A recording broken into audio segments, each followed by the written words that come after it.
Dr. Hastings is an associate professor here at the University of Kentucky in the Department of Electrical and Computer Engineering and has been with the department since 2003.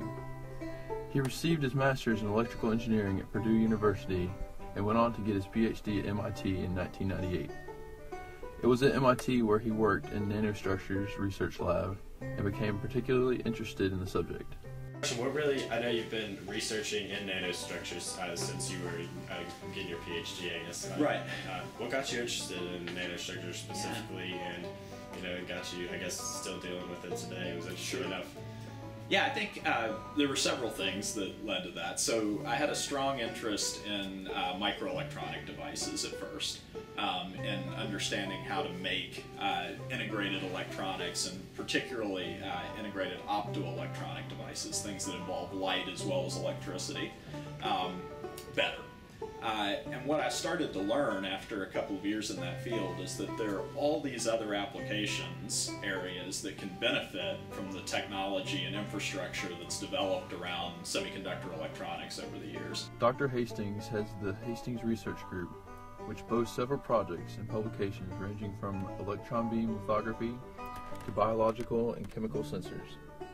They focus on nanoscale science and engineering, and current areas of emphasis include new tools and methods for nanofabrication and nanomanufacturing, novel devices for electronic and photonic biochemical sensing, and integrated photonics for communications.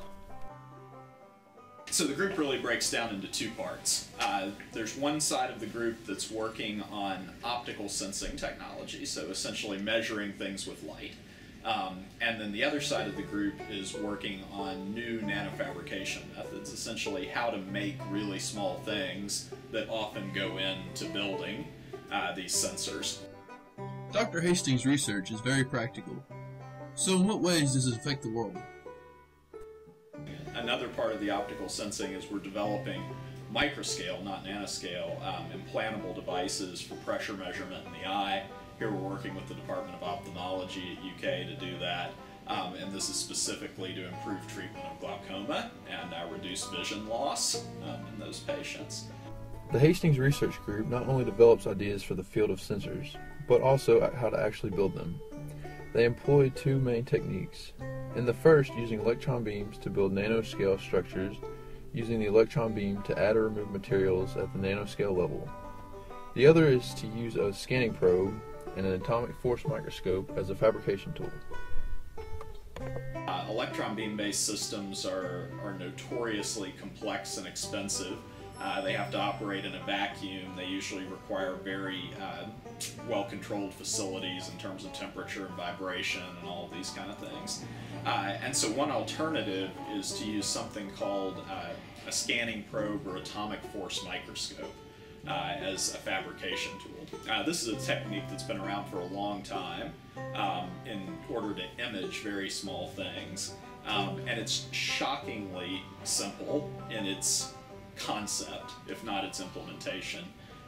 Essentially, the idea of atomic force microscopy is that you bring a sharp needle down on a surface and you just scan it around on the surface and feel the shape of the surface. And there are all different things you can measure with that probe or that needle, but the shape is the easiest.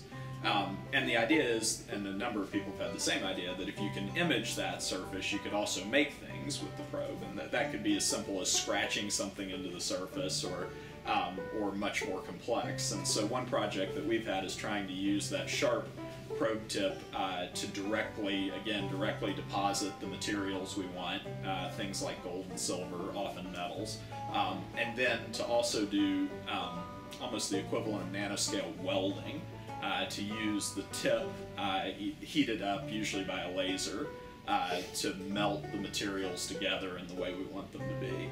The Hastings research team is always ready to work on new problems. So who decides what's next? And as a research group, how do you decide kind of what new issues you're going to tackle? What gets your attention to decide that you're going to take on that project, or try to innovate in that? So That's a great question. I think what goes into starting a new project, it kind of has to be the perfect storm of things. There has to be a new idea, really, and that comes who knows when. right? It's usually while you're working on something else, while you're reading a paper, there's some spark that says, oh, that might solve a problem.